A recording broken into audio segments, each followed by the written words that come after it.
빛을 발하는 그리스도인이라는 제목으로 함께 은혜를 나누고자 합니다. 사람들은 빛을 사랑합니다. 인류 문화의 발전에 있어서 불을 만들 수 있는 능력이 생긴 때부터 획기적인 문명의 발전이 이루어집니다. 예전에 빛이 없으면 어둠이 다가오고 어둠은 곧 두려움입니다. 험한 짐승, 추위, 그런 것으로 말미암아 어둠이 다가오기 전에 자기 몸의 은신처를 찾아서 숨어서 웅크리고 떨면서 밤을 보냈습니다. 그러는 사람들이 불을 만드는 그 같은 놀라운 발명을 했어요. 언제나 불은 있었습니다만 어떻게 불을 만드는지 그것을 알지 못한 것입니다. 그러다가 불을 만들어서 어둠이 다가오면 불을 밝히고 빛이 가득한 적, 사람들이 따뜻한 빛에 모여들고 그 빛 안에서 오늘 하루에 있었던 일을 다정하게 대화하고 내일 일을 계획하고 지식의 축적이 일어나고 문명의 발전이 이루어진 것입니다.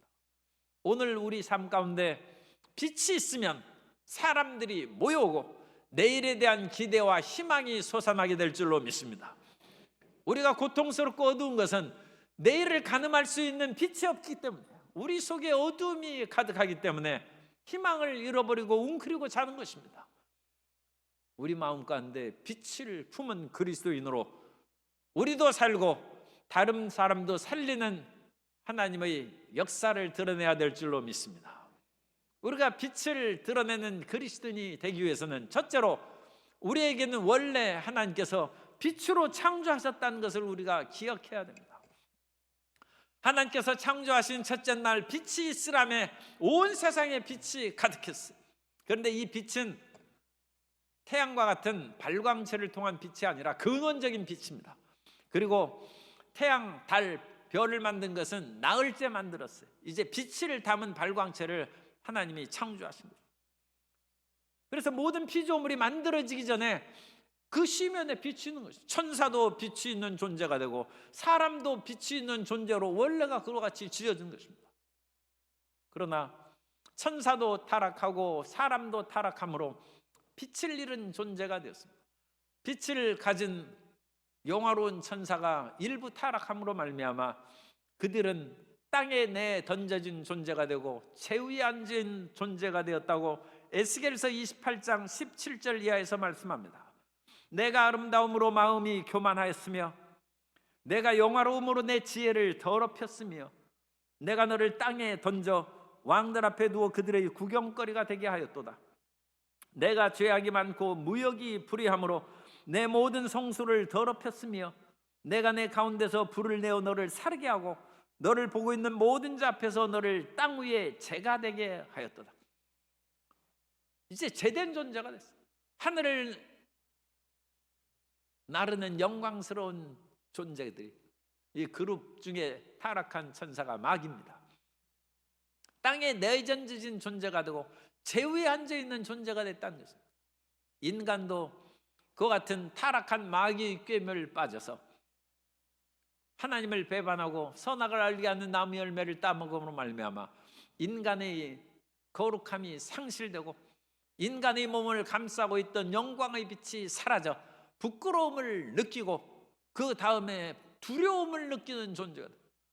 우리의 심령에 감정에 두려움과 불안과 초조가 있는 것은 그건 우리 나만의 잘못이 아닙니다. 하나님의 영광을 떠난 모든 인류의 마음에는 불안과 두려움이 생기고 부끄러움이 생기는 것입니다. 그러나 하나님께서는 그 인생을 불쌍히 여기셔서 다시 구원의 역사를 베풀어 나아가기로 작정하셨고 이 구원의 역사를 이끌어가도록 약속하신 것이 구약성경, 구약의 언약의 말씀이고 그 구약의 언약의 말씀을 예수님께서 오심으로 완성하신 줄 믿습니다.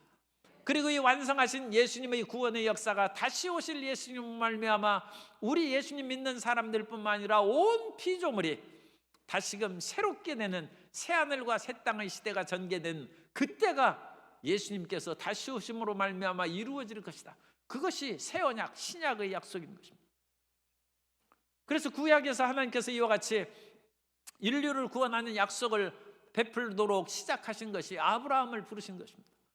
아브라함은 우상의 도시 갈대아 우르고, 갈대아 우르는 우르 사망조의 멸망해가는 도시였습니다. 나라가 망해가니까 모든 것이 헝클어지고 사회가 혼란하고 생활하기가 어렵죠. 그 어두움의 도시에서 내가 지시할 땅으로 가라. 그것은 빛을 약속한 도시요, 구원을 약속한 지역이고 천국을 상징하는 가나안 땅인 것입니다. 창세기 12장 1절 이하에 보면 야훼께서 아브라함에게 이르시되 너는 너의 고향과 친척과 아버지의 집을 떠나 내가 내게 보여줄 땅으로 가라. 내가 너로 큰 민족을 이루고 내게 복을 주어 내 이름을 창대하게 하리니 너는 복이 될지라. 그래서 하나님께서는 아브라함만 택한 것이 아니라 그의 자손들도 다 선택하여서 그 백성들로 통하여 메시아가 오실 수 있는 길을 하나님께서 마련해 주셨습니다. 그러므로 아브라함의 자손이 가끔 범죄하고 하나님의 뜻에 어긋나는 행동을 했을지라도 하나님께서는 그들을 완전히 버리지 않으셨습니다. 그것은 아브라함의 언약 가운데 메시아가 출현해서 유대 민족뿐만 아니라 온 인류를 구원할 일을 수행해야 되기 때문입니다. 그러므로 이사야 41장 8절 이하에서 말씀합니다. 그러나 나의 종 너 이스라엘아, 내가 택한 야곱아, 나의 벗 아브라함의 자손아, 내가 땅끝에서부터 너를 붙들며 땅 모퉁이에서부터 너를 부르고 내게 이르기를 너는 나의 종이라. 내가 너를 택하여 싫어하여 버리지 아니하였다 하였노라. 하나님께서 이스라엘 백성들을 끝까지 붙잡으셔서 인류 구원의 약속을 이루어 가시는 것입니다. 그러므로 그들이 범죄했을지라도 완전히 버리지 않으셨습니다. 그들을 책망하셨습니다. 그들을 심지어 다른 나라의 포로로 붙잡히게 하는 이스라엘과 유다의 멸망을 허락하셨을지라도 하나님께서는 가슴 아파하셨고 그들의 후손을 다시금 일으켜서 예루살렘으로 돌아오게 하시고 그곳에서 예수 그리스도의 메시아 사역을 수행할 수 있도록 하나님께서 모든 길을 인도해 주신 것입니다. 하나님께서는 이와 같이 빛을 잃어버린 백성들에게 다시 빛을 주어서 이 세상을 새롭게 살 수 있도록 역사해 주신 것입니다. 그래서 마지막 때가 되자 예수님께서 이 땅에 오셨습니다. 하나님께서 우리를 얼마나 사랑하시는지 독생자 예수 그리스도를 보내주신 것입니다. 하나님이 세상을 이처럼 사랑하사 독생자를 주셨으니 이는 그를 믿는 자마다 멸망하지 않고 영생을 얻게 하려 하심이라. 그래서 예수님께서 이 땅에 오셔서 어둠에 있는 우리 모든 사람들을 사랑의 아들 나라, 빛의 나라로 옮기셨다고 말씀합니다. 골로새서 1장 13절에 그가 우리를 흑암의 권세에서 건져내사 그의 사랑의 아들 나라로 옮기셨으니, 사랑의 아들의 나라는 빛의 나라요, 사랑의 나라요, 믿음의 나라요, 평화와 행복의 나라인 것입니다. 오늘날 우리가 어둠 속에 살다가 예수님을 구주로 영접하면 하나님께서 우리를 사랑의 아들 나라, 빛의 나라로 옮기신 것입니다. 그러므로 성도 여러분은 이제 빛의 자녀가 된 것입니다. 따라서 하세요. 예수님을 믿는 나는 빛의 자녀입니다. 우리 옆에 계신 분에게 성도님은 빛의 자녀입니다. 우리는 위대한 빛의 존재가 된 것입니다. 아브라함을 통해서 선택하시고 빛의 길로 인도하신 하나님께서는 마지막 때 예수 그리스도께서 이 땅에 오게 하심으로 유대 민족 가운데 오게 하신 것이죠. 그러므로 누구든지 예수님을 믿는 사람들은 유대인이나 이방인이나 할 것 없이 다 빛의 자녀로 만드셨고, 마태복음 5장 14절에서는 이제 너희는 세상의 빛이라 산 위에 있는 동네가 숨겨지지 못할 것이라고 말씀하신 것입니다. 우리는 빛이 있을 뿐만 아니라 세상의 빛을 밝히는 존재가 되었음을 우리가 알아야 됩니다. 우리 예수님을 믿는 사람들이 있는 가정에는 빛이 있는 것입니다. 예수님을 믿는 사람들이 있는 사회에는 빛이 있는 것이고, 예수님을 믿는 그런 교회가 있는 곳에는 그 나라에는 빛이 가득한 것입니다. 우리는 세상의 빛이 된 것입니다. 그래서 하나님께서는 이제 빛이 된 우리가 일어나서 세상의 빛을 발하기를 원하십니다. 예루살렘이 하나님 앞에 범죄함으로 말미암아 나라가 망하고 예루살렘 성벽이 무너지고 하나님의 성전이 파괴되어서 그야말로 황폐하게 되었습니다. 그러나 이사야 60장에서 우리가 읽은 본문을 통해서 하나님께서는 이제 너희의 죄값을 다 치렀은즉 이제 하나님의 은혜와 긍휼이 임했다는 것입니다. 그러므로 예루살렘아 일어나 빛을 발하라. 두 번째, 일어나 빛을 발하라고 하나님의 영광이 빛이 예루살렘에 임한 것을 말씀하고 있습니다. 이 예루살렘에 하나님의 영광이 임한 것은 이전에 하나님의 영광이 떠난 것을 에스겔 선지자가 보았기 때문입니다. 에스겔 선지자가 예루살렘 성전이 멸망하는 소식을 듣는데 그 소식을 듣기 전에 에스겔 선지자가 환상을 봅니다. 그랬더니 환상 가운데 그 거룩하신 하나님의 영광이 예루살렘 성전에서 떠나 나오는 환상을 봤어요.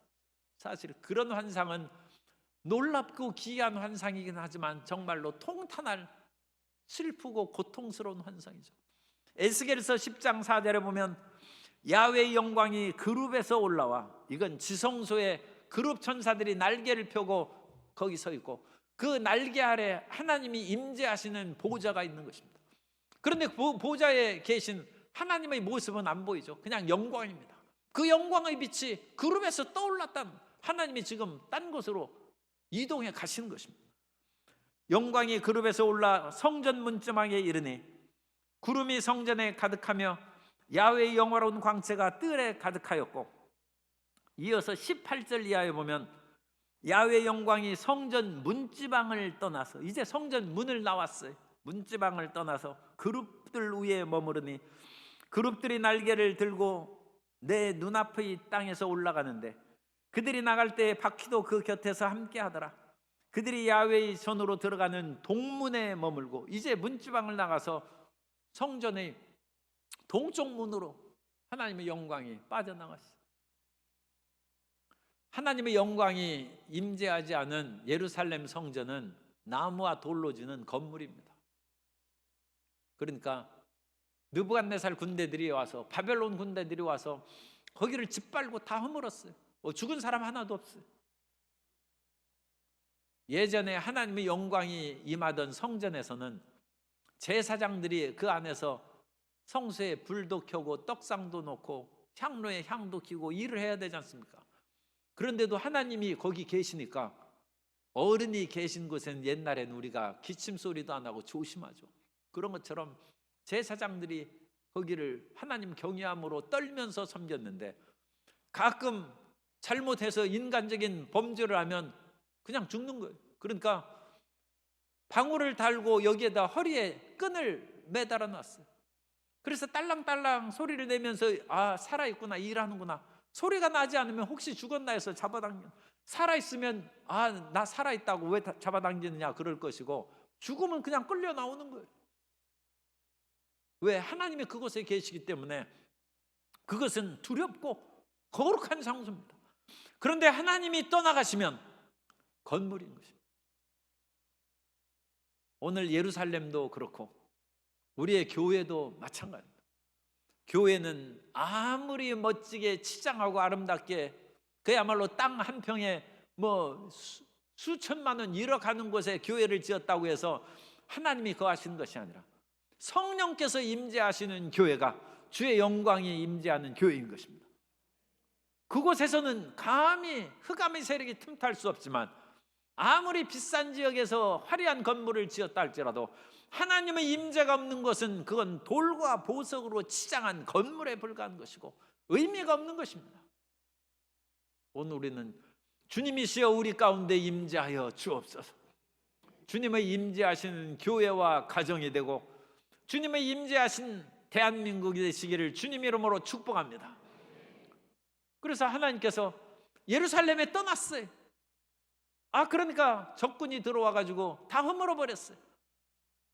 그런데 에스겔이 다시금 오랜 시간이 지난 후에 환상을 봅니다.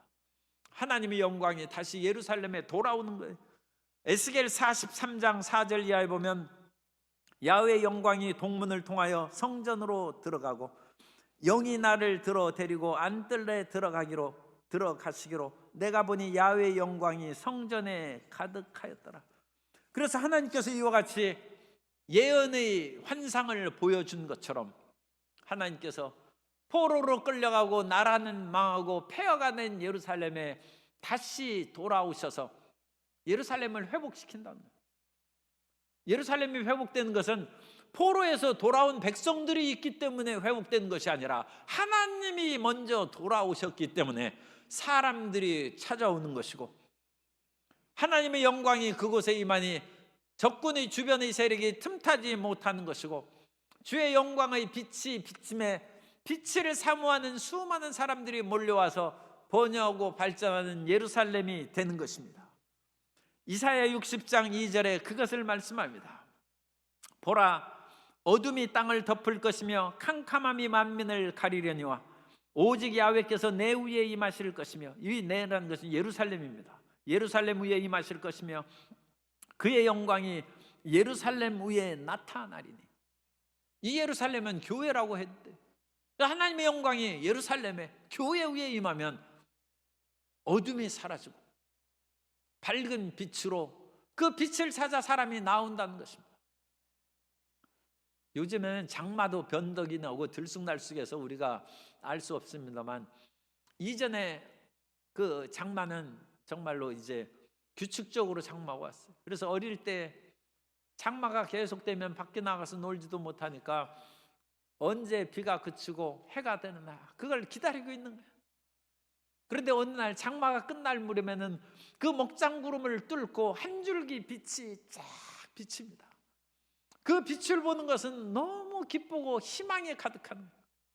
그래서 그 빛이 어디에 비치나, 그 빛을 그야말로 찾아서 뛰어가고 싶은 마음이 들고.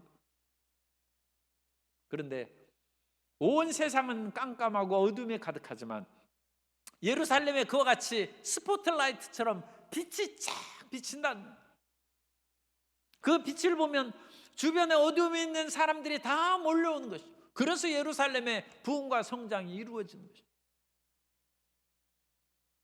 오늘 우리 마음 가운데 빛이 가득하면 그 빛을 보고 사람들이 우리를 찾아오고 우리의 사업장을 찾아오고 빛이 가득한 대한민국을 찾아오게 될 줄로 믿습니다. 옛날에 민주화 운동을 하고 서울 시내에 페퍼폭 해가지고 온갖 그와 같이 그 최루탄이 난무하고 그럴 때는 세계 관광객들이 오려다가 이 나라가 무슨 전쟁을 방불하는 이런 서울 시내에도 막 그 최루탄이 가득했어요. 누가 찾아오겠습니까? 평화의 땅으로 아름다운 물결이 넘쳐나면 세계 시민들이 가득하고, 우리가 동쪽에 있는 가까운 나라에 작년에 거의 700만 명이 갔어요. 왜 그러냐?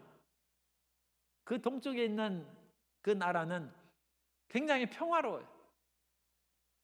그래가지고 사회가 굉장히 안정되고 모든 것들에게 거칠고 난폭한 것들이, 거기에서 나쁜 놈, 또 그런 사람들도 많습니다. 그렇지만 일단 사회적으로는 그와 같이 안정되고 평안하고, 그러니까 사람들이 몰려들어간다.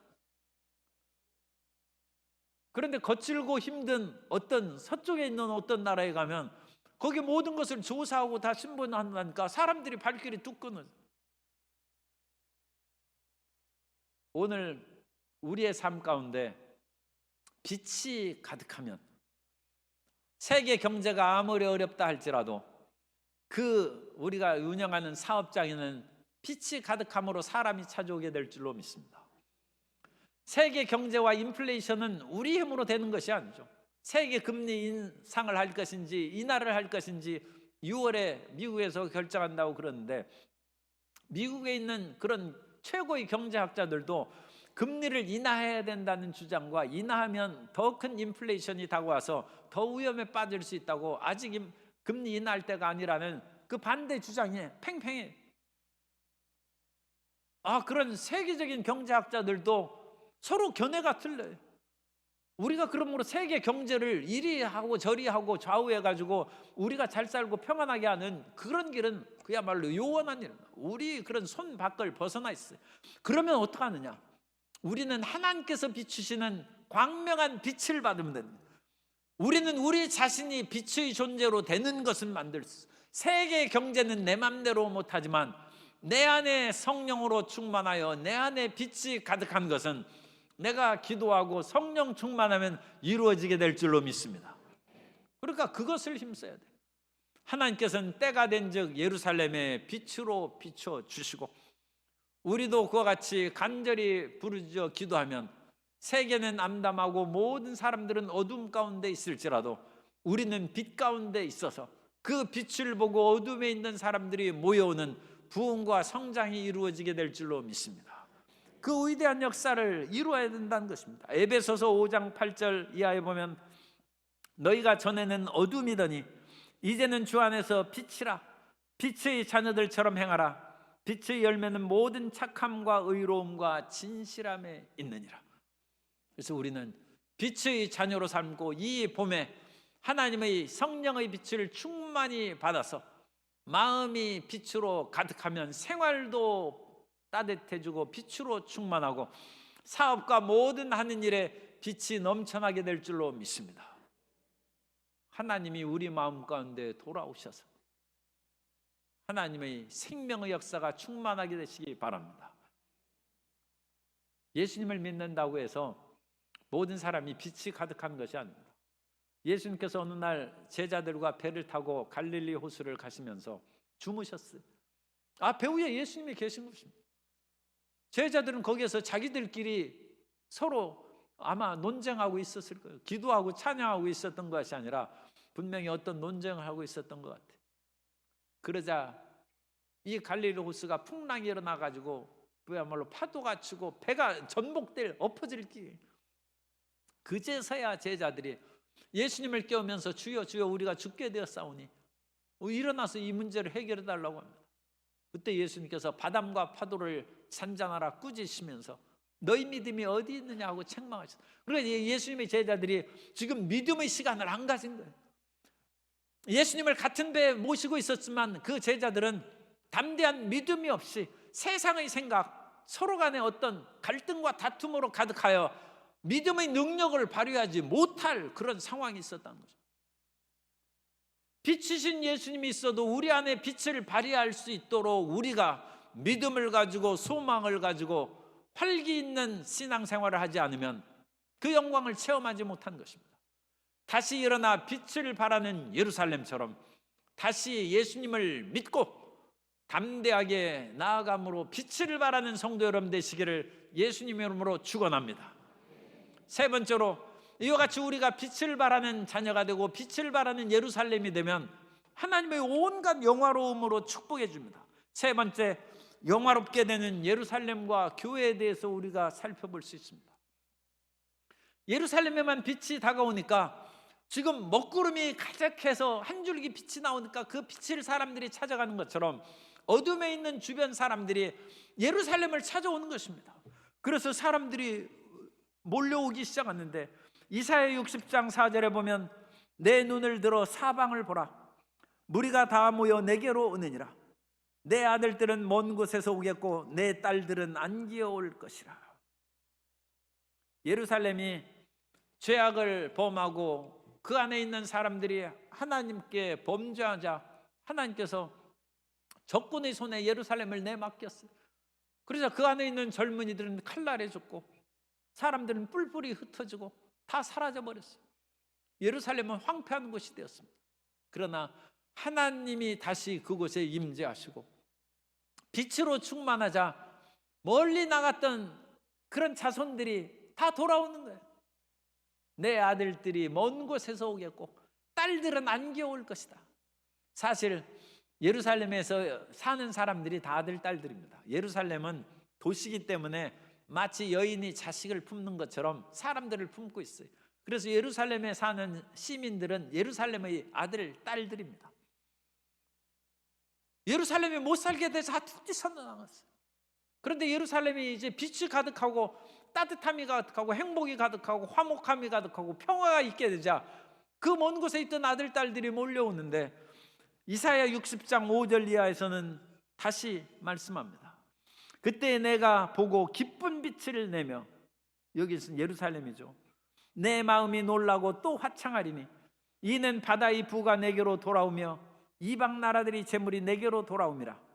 허다한 낙타 미디안과 에바의 어린 낙타가 내 가운데 가득할 것이며 스바 사람들은 다 금과 유황을 가지고 와서 야훼의 찬송을 전파할 것입니다.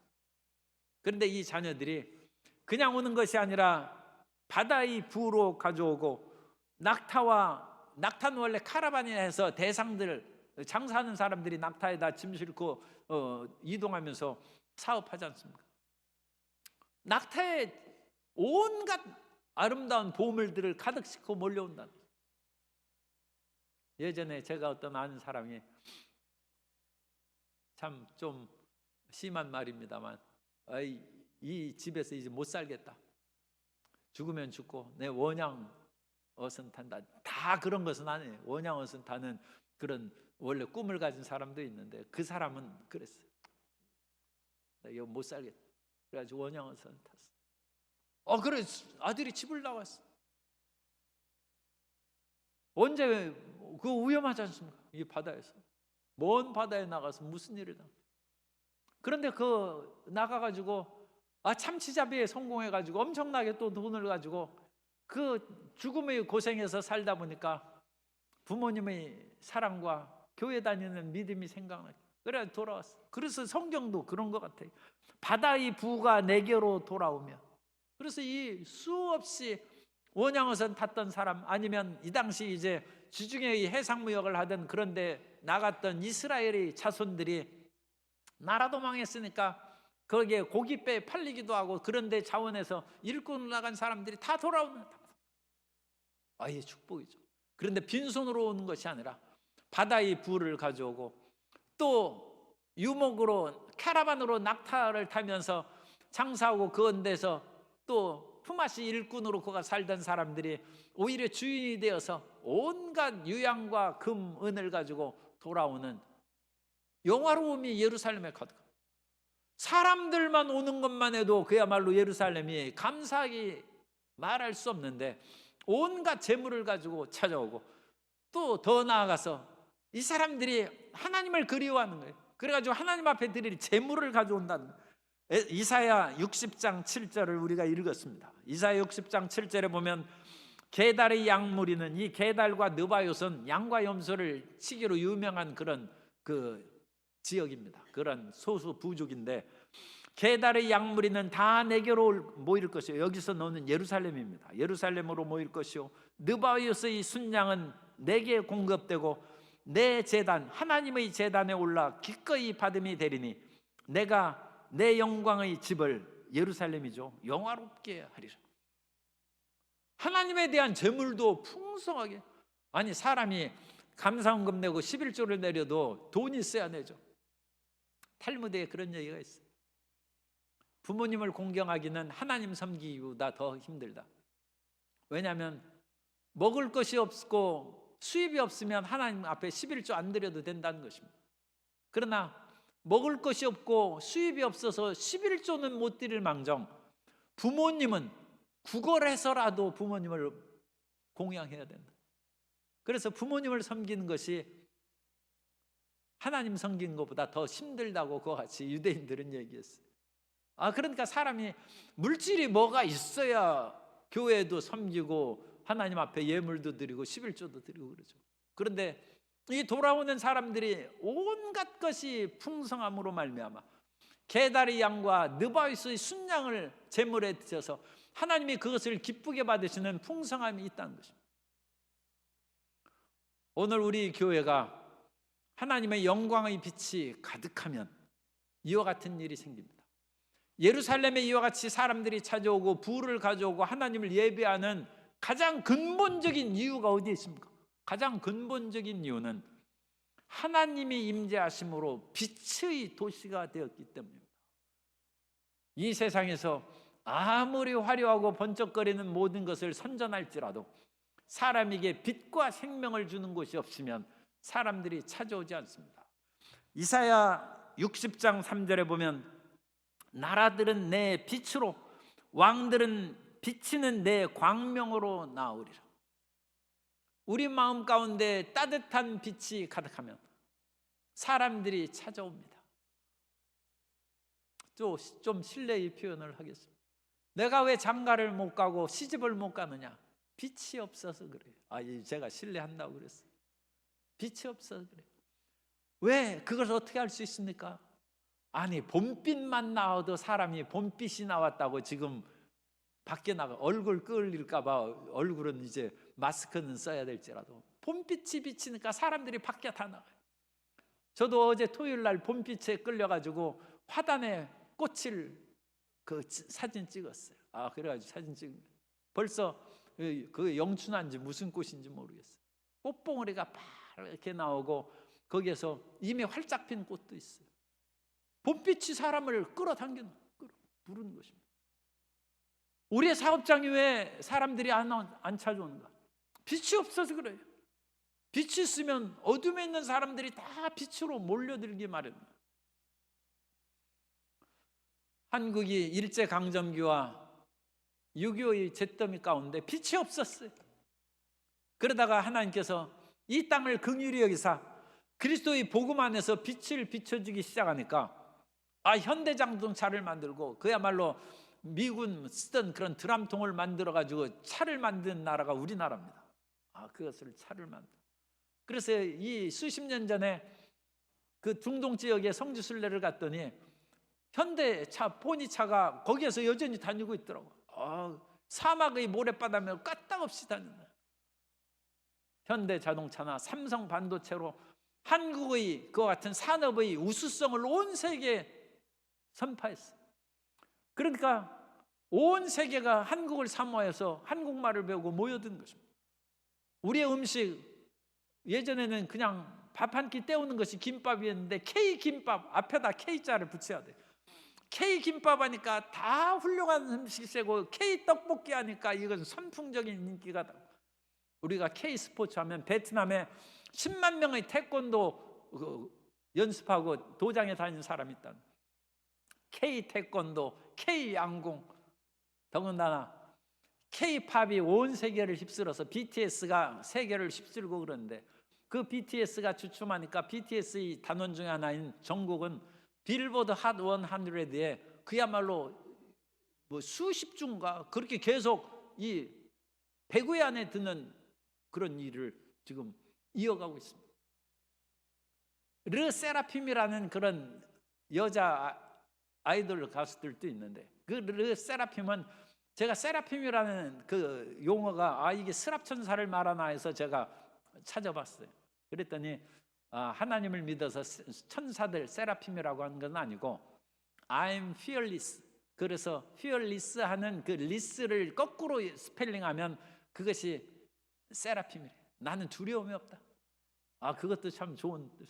나는 두려움 없이 이 세계를 향하여 뻗어나간다 해서 르세라핌이 빌보드 200에 거기에서 수주째 지금 인기를 누리고 있어요. 이것이 K컬처입니다. 그래서 K문화가 코리안 컬처가 온 세상을 뒤덮는 것처럼 이제 우리 크리스찬들에게 남아진 과제는 KC, K-크리스천어티, K-기독교를 우리가 드러낼 그 시점에 있다. 이전에 폐허 가운데 소망을 갖고 사업이 안 되고 몸이 병들면 기도원에 다 올라가서 응답받고 치료받고 사업에서 성공한 K-기독교를 절망과 분열과 갈등의 온 세계에 전하는 K-기독교 시대, K-크리스천어티의 새 시대를 우리가 열어야 된다는 거죠.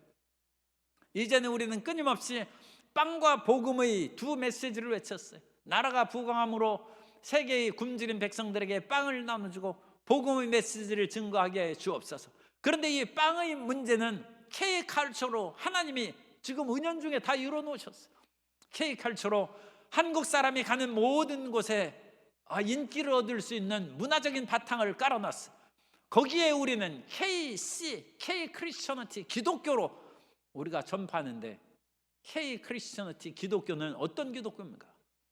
절망과 낙심에서 주저앉지 말고 부르짖어 기도하는 기도의 열정을 회복하는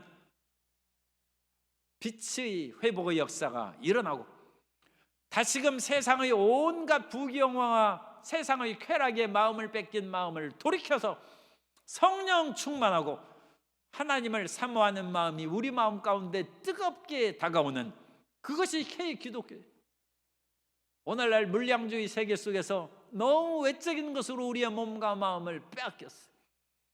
그것을 다시금 돌이켜서 이제 하나님, 나는 이 세상의 어떤 것 그것보다도 주님 한 분만으로 만족합니다. 옛날에는 그 찬송을 굉장히 많이 했어요. 주님 한 분만으로 만족합니다. 그래서 세상아 잘 있거라 나는 가노라. 이 세상에 대한 미련을 끊어버렸는데 요즘에는 다 하나님 오래 살게 해주십시오. 100세도 부족합니다. 120살까지 모세처럼 살게 해주십시오. 아니, 인조인간 되면 200살은 산다는데 천국 갈 마음이 하나도 없어. 천국은 천천히 가면 되죠. 그러나 그것보다 중요한 문제는 하나님보다 세상을 사랑하지 않느냐, 그 문제죠. 하나님보다 세상 즐기는 것을 너무 기뻐하는 기독교인이 되지 않는가. 그것이 우리의 어둠입니다. 그 어둠을 물리치고 주님 중심으로 살아가는 빛나는 K 기독교, 코리안 크리스찬이 되시기를 주님의 이름으로 축복합니다. 그래서 빵과 복음처럼 제가 두 가지 용어를 만들었어요. KC and KC. 앞에 있는 KC는 Korean Culture KC고, and 뒤에 있는 KC는 Korean Christianity, 한국 기독교입니다. 그래서 한국 문화와 한국 기독교를 양손에 잡고 세계에 일어나 빛을 발하는 성도 여러분 되시기를 예수님의 이름으로 축원합니다.